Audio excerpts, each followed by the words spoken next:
So hi everyone, good morning all of you. सुबह का 5:30 बजे हो रहा है, 5:30 हो रहा है लगभग। और ये वीडियो आप लोग के लिए बनाना बहुत ही ज़्यादा ज़रूरी है, क्योंकि पहले तो आप सभी स्टूडेंट्स से सॉरी, इसलिए सॉरी क्योंकि बहुत इंतज़ार हम करवाएं आप लोगों का, उसके लिए really really sorry. But believe me, कुछ काम में इतना बिजी हो गए थे। और ऐसा नहीं है, पीजी थर्ड सेमेस्टर का भी एग्ज़ाम कंप्लीट हुआ है, उन लोग के साथ बहुत ज़्यादा बिजी रहें और कुछ थोड़ा सा अपना भी था। तो ये ऐसा भी नहीं कि हम सिर्फ अपने लिए काम किए हैं, ऐसा नहीं है। पीजी थर्ड सेमेस्टर का भी एग्ज़ाम कंप्लीट हुआ है, उन लोगों के साथ बिजी थे। और अब बिल्कुल टाइम अब आप लोग के साथ देना है। पीजी फर्स्ट सेमेस्टर वाले स्टूडेंट, पहले तो बहुत सारे स्टूडेंट हैं जो टारगेट मिशन के ओल्ड स्टूडेंट हैं, जो मुझसे स्पेशली गाइड जो भी मेरे जितना भी सहयोग किए होंगे हम किए हैं उन लोगों के लिए। और वो फर्स्ट ईयर से अभी पीजी फर्स्ट सेमेस्टर का एग्ज़ाम देंगे। जो भी स्टूडेंट वैसे होंगे एक बार कमेंट ज़रूर करिएगा। और देखिए, अभी सुबह का टाइम है, तो डाइवर्सिटी ऑफ इंडिया, आपको अजान भी सुनाई देगा और मंदिर का घंटी भी। तो यही ये हमेशा बने रहना चाहिए। सो इसीलिए आपको आवाज़ सुनाई देगा, तो इन्जॉय करिएगा। ये मत सोचिएगा कि ऐसे ही क्योंकि देखिए, रात में तो क्या बताएं, इतना दुख होता है, रात में इतना गाना बजता है। लोग शादी पे शादी, क्या क्या अलग अलग चीज़ है, शांति रहता ही नहीं है। तो एटलीस्ट सुबह है कि भगवान का नाम सुनिए और पढ़ाई स्टार्ट करिएगा। तो हमको ये टाइम अच्छा लगा, तो हम इस टाइम पे आप लोगों के लिए वीडियो बना रहे हैं। देखिए, इस वीडियो में हम पूरी तरह से आपको एक कंप्लीट जानकारी देंगे, क्योंकि आप लोगों को मालूम है कि हम बहुत वीडियो बनाते नहीं हैं, और अगर बनाएं तो फिर एक वीडियो में सब काम होगा। फिर भी जो भी कमेंट सेक्शन में आप पूछिएगा, हम ज़रूर अपडेट करेंगे और थोड़ा एग्ज़ाम तक आप लोग का बहुत ज़्यादा हेल्प करेंगे, और वीडियो कंटिन्यू बना कर दे देंगे, ठीक है। चाहे वो 1 मिनट का हो, 2 मिनट का। आप सबसे हाथ जोड़ के मेरा विनती है कि वीडियो को सपोर्ट करिए और स्टूडेंट्स के साथ शेयर करिए, कि कोई भी बच्चा भटके ना। ठीक, आप लोग के ऊपर ये जिम्मेवारी देते हैं, बाकी आप लोग अपना जिम्मेवारी निभाइए। चलिए, हम अपना रिस्पॉन्सिबिलिटी निभाते हैं। तो देखिए, सबसे पहले कि 25 तारीख तक एग्जामिनेशन फॉर्म फिलअप होगा, हो रहा है आप लोग का। तो आप लोग जो भी स्टूडेंट हैं, प्लीज़ एग्जामिनेशन फॉर्म टाइम से फिलअप कर लीजिए। और उसके बाद हार्ड कॉपी कॉलेज में जमा करना होगा। सारे कॉलेज अपने अपने डेट निकाले ही होंगे, तो आप लोग हार्ड कॉपी वगैरह जो भी है जमा कर लीजिए। यानी कि 25 तक एग्जामिनेशन फॉर्म फिलअप कर लीजिए। अब ये कोई ना बच्चा छूट जाए कि हम एग्ज़ाम का पता ही नहीं चला, एग्जामिनेशन फॉर्म नहीं भर पाए। भैया, कान में सबको बता दो और शेयर करो कि भाई या बहन, अपना एग्ज़ाम फॉर्म फिलअप कर लो, 25 तक डेट है, ठीक। ये तो होगा एग्ज़ाम फॉर्म का। अब ये बात आता है कि एडमिट कार्ड कब आएगा। तो देखिए, 18 या 19-20 ऐसे करके जनवरी तक आप लोग का एडमिट कार्ड आ जाएगा। और लास्ट वीक जनवरी के लास्ट वीक में आप लोग का एग्ज़ाम होगा, ठीक है। सो न्यू ईयर मनाइए पढ़ाई के साथ। हमको याद है 2 साल पहले हम जनवरी के फर्स्ट जो भी होता है क्या न्यू ईयर लोग मनाते हैं, तो हम लाइव लिए थे। तो इस बार भी ऐसा आप लोग पढ़ाई करिए। और क्योंकि जनवरी के लास्ट वीक में होगा एग्ज़ाम, जनवरी के लास्ट वीक में होगा एग्ज़ाम, और 18 या 20 तारीख तक आप लोग आ जाएगा एडमिट कार्ड। और एग्जामिनेशन फॉर्म 25 तारीख तक फिलअप कर लीजिए। तो ये पहला काम करके कंप्लीट, ठीक। अब काम की बातें करते हैं। बहुत सारे स्टूडेंट हैं, बहुत सारे विद्यार्थी हैं जिनको एग्ज़ाम पैटर्न नहीं मालूम है, तो मेरा काम है बड़ी दीदी होने के नाते कि आप लोग को बताएं। और बिल्कुल ध्यानपूर्वक सुनिएगा। बहुत सारे स्टूडेंट यहाँ से टॉप किए हैं। मेरा भी पाटलिपुत्र यूनिवर्सिटी में सबसे हाईएस्ट मार्क्स आया था। तो अभी भी कन्वोकेशन हुआ है, उसमें भी बहुत सारे स्टूडेंट गए हैं। तो आप भी बेफिक्र होकर जो कह रहे हैं सुनिए, समझिए और एग्ज़ाम को टॉप करिए और गोल्ड मेडल बन लाइए। ये मत सोचिएगा कि इसका क्या महत्व है, बहुत महत्व है। अगर पीजी को बहुत अच्छे से कीजिएगा, नेट क्वालिफाई करने में बहुत अच्छा बहुत सारे स्टूडेंट के लिए प्लान ए हो सकता है, बहुत सारे स्टूडेंट के लिए प्लान बी भी हो सकता है। तो पढ़ाई जम कर करना है, ठीक है। अब चलिए काम की बात करते हैं कि एग्ज़ाम पैटर्न क्या है। इससे पहले भी काम की बात ही थी। एग्ज़ाम पैटर्न क्या है, तो देखिए, आपको सीसी कहते हैं, कोर कोर्स होता है। सीसी 1, 2, 3 और 4, यानी कि 4 ऑनर्स का पेपर प्लस एक AECC का पेपर होता है, ठीक है, जो ये कॉमन होता है सबके लिए, चाहे आप आर्ट्स के हों, साइंस के हों, कॉमर्स के लिए हों, ठीक। पेपर भी लमसम सेम ही आता है, ठीक। ये जो पेपर है 4, आप कोई भी ऑनर्स का एग्ज़ाम दे रहे हो तो ज़रूरी नहीं है, जैसे जूलॉजी में हमको जहाँ तक मालूम है कि 3 पेपर है और एक जो है प्रैक्टिकल होता है, लेकिन पॉलिटिकल साइंस में 4 पेपर है, हिस्ट्री में 4 पेपर है। यानी कि जो प्रैक्टिकल का सब्जेक्ट है उसमें जहाँ तक हमको मतलब 90% क्या होता है कि 3 ही पेपर होता है और एक पेपर प्रैक्टिकल का होता है। फिर भी आप लोग को कंफर्म अपने कॉलेज में अपने टीचर से करना पड़ेगा। बट जो भी जैसे पॉलिटिकल साइंस है, हिस्ट्री है, इसमें 4 ही पेपर है, जैसे इंग्लिश है तो आप इसके अनुसार देख लीजिएगा। यानी कि पैटर्न क्या है, 4 ऑनर्स का पेपर प्लस एक AECC का पेपर, यानी कि आपको 500 का एग्ज़ाम देना है, ठीक। अब देखिए 500 का एग्ज़ाम, कितना एग्ज़ाम आप अपने कॉलेज में दीजिएगा और बाहर, यानी कि जैसे मान लीजिए कि 4 पेपर और एक AECC का पेपर, तो 4 पेपर में एक जो पेपर है वो आपका होता है 100 मार्क्स का। ध्यान से समझिएगा, इस 100 मार्क्स में से 70 नंबर का थ्योरी और 30 नंबर का आपका इंटरनल एग्ज़ाम होता है, ठीक। इसीलिए बहुत सारे स्टूडेंट जो प्रीवियस ईयर मुझसे मतलब लेना चाह रहे थे, हम बोले थे कि पहले वीडियो बनाएंगे उसके बाद देंगे। देखिए अब यहाँ पे कैसे, मान लीजिए लेट एज्यूम कोई भी सब्जेक्ट हो, यहाँ पे मान लीजिए कि पॉलिटिकल साइंस का पेपर CC1 का एक पेपर है, CC1, ठीक।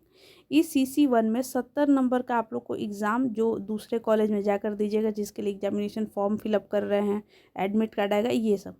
जो 30 नंबर का होता है इसको हम लोग अपने भाषा में कह लो इंटरनल एग्ज़ाम।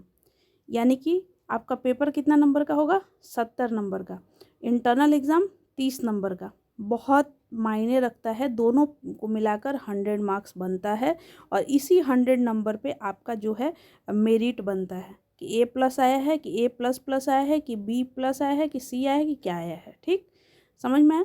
तो जो आप एग्ज़ाम दीजिएगा, जो जैसे मान लीजिए कि CC1 है कोई सब्जेक्ट का, जैसे हिस्ट्री का है तो उसका 70 नंबर का पेपर और आपके कॉलेज में 30 नंबर का इंटरनल एग्ज़ाम होगा। हम एक एक करके बताते हैं, इसका और फिर इसका। अब देखिए समझिए, 70 नंबर में जो आप एग्ज़ाम देने जाइएगा, 70 नंबर में इस तरह से पैटर्न है कि 10 MCQ है, एक MCQ 1 नंबर का, तो 10 MCQ है। उसके बाद आपको 4 शॉर्ट क्वेश्चन, एक शॉर्ट क्वेश्चन 5 नंबर का होता है, तो 4 पचे 20, ठीक। उसके बाद 3 लॉन्ग क्वेश्चन, एक क्वेश्चन 10 नंबर का होता है, तो 30, कितना हुआ, 30 20 50 और 10, यानी कि ये 2 नंबर का होता है, ठीक है। तो हो गया ना 70 नंबर, तो आपको टोटल कितना हुआ, 70 नंबर, यानी कि एक MCQ कितना का है, 2 मार्क्स का। अभी हम दिखा भी देंगे एक क्वेश्चन मतलब PYQ ओपन करके, ठीक है। तो यहाँ पे 70 नंबर का इस तरह से एग्ज़ाम, ये पैटर्न है जो सेम टू सेम पैटर्न जो आप लोग 3rd ईयर में किए थे, बस 3rd ईयर में थोड़ा सा डिफरेंट है इससे, ठीक है, क्योंकि इसमें 30 नंबर का इंटरनल एग्ज़ाम है, ठीक। और जो 30 नंबर का जो पेपर है, जो 30 नंबर का पेपर है जिसका हम इंटरनल एग्ज़ाम कह रहे हैं, उसमें आपका वाइवा हो जाता है। अब बहुत सारे कॉलेज में हो भी गया होगा और यह एग्ज़ाम के बाद होगा। अटेंडेंस पे मार्क्स मिलता है, कुछ बनाकर इन्वायरमेंट से लाइए उस पर मार्क्स मिलता है, गुड बिहेवियर पे मार्क्स मिलता है, बहुत सारे। तो ये 30 नंबर आपके हाथ में नहीं है, कॉलेज जिस जिस कैटेगरी में आप फिट बैठते हैं उसमें आपको नंबर मिलता है। लेकिन जो ये 70 नंबर है ये पूरी तरह से आपके हाथ में है, बहुत अच्छा मार्क्स लाइए। तो हम कन्फ्यूजन क्यों ही रखते हैं, हम आपको एक पेपर दिखाते हैं, ठीक है। यहाँ पे देखिए, ये है 23 में एग्ज़ाम हुआ है उसका प्रीवियस ईयर क्वेश्चन पेपर, ठीक है। तो यहाँ पे देखिए 70 नंबर का एग्ज़ाम हुआ, ठीक। 70 नंबर में से मल्टीपल चॉइस सेक्शन A, और हाँ देखिए यही एक क्वेश्चन 2 नंबर का है और 10 सवाल है, तो टोटल कितना हुआ, 20 नंबर का आपका MCQ है। ये MCQ हो गया 10 MCQ जो कि 1 2 नंबर का है। और यहाँ पे देखिए ये हो गया आपका सेक्शन B। सेक्शन B में 4 क्वेश्चन लिखना है, एक क्वेश्चन 5 नंबर का, तो टोटल हुआ 20 नंबर, 20 20 40 नंबर लिखा हुआ है ना यहाँ पे। एनी 4 कोई 4 क्वेश्चन लिखिए, ठीक है। उसके बाद यहाँ पे देखिए सेक्शन C में लॉन्ग आंसर टाइप लिखना है, एक क्वेश्चन 3 क्वेश्चन लिखना है और एक क्वेश्चन 10 नंबर का, तो टोटल 30 नंबर, यानी कि 20 20 40 और 30 कितना हुआ, 70 नंबर का। तो 70 नंबर का इस तरह से ये पेपर हो गया, ठीक। अब यहाँ पे ध्यान रखिएगा, हम AECC के लिए अलग से वीडियो बनाएंगे क्योंकि वीडियो बहुत लंबा हो गया है ऐसे भी। तो यहाँ पे 70 नंबर का तैयारी आप लोग स्टार्ट कर दीजिए। चारों CC को अच्छे से पढ़िए, 1 2 3 4। अब देखिए यहाँ पे बहुत सारे स्टूडेंट हैं जिनके मन में, देखिए एक वो बच्चे, आप बताइएगा कि कौन से कैटेगरी में आप खुद को लाई करते हैं। तो देखिए यहाँ पे एक वो बच्चे हैं जो सिर्फ पास हो जाएंगे और ना ही मेरे रोकने से रुकेंगे, ना किसी के टीचर के टोकने से वो रुकने वाले हैं। वो चोरी करेंगे, मोबाइल ले जाएंगे, चोरी करेंगे, उनको कोई नहीं रोक सकता। वो कि मतलब भैया चोर चोरी ही कर सकता है, ठीक है। और एक बात हमेशा याद रखिएगा, अभी चोरी कर लीजिएगा लेकिन कंपटीशन में आने के बाद क्या होगा, तो उनका तो हम बात ही नहीं कर रहे हैं, क्योंकि हम कितना भी सर पटक लें ये चोरी करेंगे। जो A वाले बच्चे हैं उनके लिए हम ये वीडियो बना रहे हैं। और अगर इस वीडियो से अगर एक भी स्टूडेंट को हेल्प मिलेगा तो इस वीडियो का जो है बनाना मेरा सार्थक हो जाएगा। तो यहाँ पे क्या है कि देखिए, जो A वाले स्टूडेंट है, जो पढ़ने वाले, उनको ध्यान से सुनिए, समझिए इस बात को, कि पहले नंबर पे आता है आपका सिलेबस और दूसरे नंबर पे आता है previous year question paper, PYQ, ठीक है। तो सिलेबस आप सब लोग स्टूडेंट जो हैं इतना दिन से पढ़ाई कर रहे हैं, तो आपको मालूम है कि पाटलिपुत्र यूनिवर्सिटी पे जाइए, PPU पे जाकर आपको सिलेबस मिल जाएगा, ठीक है। और दूसरी बात है, PYQ भी अपने कॉलेज में अपने टीचर से, सीनियर से, जहाँ से मिलता है आप लीजिए और कंटिन्यू करिए। मतलब इसको आप पूरी तरह से अच्छे से PYQ को पढ़ लीजिए और अच्छे से एग्ज़ाम दीजिए और आएगा सवाल, ठीक। अगर डायरेक्टली ऐसे नहीं आएगा तो इसी टॉपिक को घुमा कर आएगा। जस्ट एग्जांपल हम आपको देते हैं, मान लीजिए कि हिस्ट्री का मान लीजिए पेपर है, तो क्वेश्चन के साथ ही हम दिखा देते हैं कि किस तरह से आ सकता है। देखिए, जैसे मान लीजिए यहाँ पे लिखा हुआ है, right an essay on nationalist history writing in India, Bharat में राष्ट्रवादी इतिहास लेखक पर एक निबंध लिखिए। तो अब मान लीजिए कि ये डायरेक्टली सवाल आने का चांस बहुत है, लेकिन अगर डायरेक्टली नहीं आया तो ये टॉपिक पे आने का सवाल बहुत ज़्यादा है। कैसे आ सकता है? ऐसे आ सकता है कि what is how to write, इस तरह से लिख के कि मतलब किस तरह से आप लिखिएगा, किस तरह से हिस्ट्री लिखा गया है नेशनलिस्ट, ऐसे करके। यानी कि टॉपिक जो है, टॉपिक यही रहेगा, लेकिन सवाल को है मतलब वो बदल के पूछा जा सकता है। समझ में आ रहा है? तो इस तरह से आप मतलब ज़रूरी नहीं है कि आपको यहाँ पे ऐसे लिखने के लिए बोलेगा, ये भी पूछ सकता है कि ये है क्या, व्हाट इज़ दिस, ये भी पूछा जा सकता है। या how to write nationalist history, इस तरह से भी लिखा जा सकता है। यानी कि टॉपिक यही रहेगा, पूछने का तरीका हो सकता है कि बदल जाए, ठीक है। तो इसी तरह से और भी जो भी आपका सब्जेक्ट है आप देख लीजिएगा। तो यहाँ पे मतलब है कि सिलेबस और PYQ। अब हम इसमें हेल्प क्या करेंगे? हाँ, पहला सिलेबस है, दूसरा PYQ और तीसरा है आंसर राइटिंग, कि 32 पेज लिखना कैसे है। ये तो हम बता दिए कि आप अपने तरफ से करिए। अब मेरा इसमें जो है हेल्प कैसे कर सकते हैं, देखिए वीडियो बनाया है कि सिलेबस डाउनलोड कैसे करना है, आप देख लीजिए, चैनल पर डाला हुआ है। हम प्रीवियस ईयर क्वेश्चन पेपर में से maximum previous year question paper मेरे पास है, और वो आपको मिल सकता है 6206609855 पर, 6206609855। बट इसके लिए अगर आप यहाँ से लीजिएगा, टारगेट मिशन चैनल से लीजिएगा, तो आपको पर पेपर 20 रुपीज़ पेमेंट करना पड़ेगा। इससे अच्छा है, हम इसका सल्यूशन ही बता रहे हैं कि अपने सीनियर से, अपने टीचर से ज़रूर इकट्ठा कर लीजिए और अच्छे से पढ़ाई करिए, क्योंकि ये हम ऐसे नहीं दे सकते हैं, मेरे ऊपर भी कुछ रिस्पॉन्सिबिलिटी है, ठीक है। दूसरी बात, जो 32 पेज 32 पेज लिखना कैसे, इसके लिए वीडियो बना हुआ है, उसका थंबनेल है 23 से 27, लेकिन वही पैटर्न है जो आप लोग को जिस पैटर्न में लिखना है, वो वीडियो का लिंक हम डिस्क्रिप्शन बॉक्स में डाल देंगे, ठीक है। और भी है कि जो भी स्टूडेंट को और भी कुछ पूछना है, कमेंट सेक्शन बिल्कुल ओपन है, आप कमेंट करिए। टेलीग्राम का चैनल का लिंक डाल देंगे, उसमें आप ज्वाइन करके वहाँ पे क्वेश्चन या मुझसे डायरेक्टली भी टेलीग्राम पे मैसेज कर सकते हैं।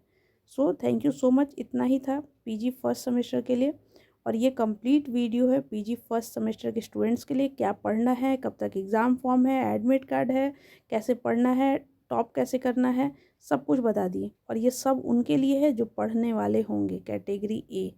जो नहीं पढ़ने वाले हैं वो कभी नहीं पढ़ेंगे, ना आज ना पढ़े ना कभी नहीं पढ़ेंगे।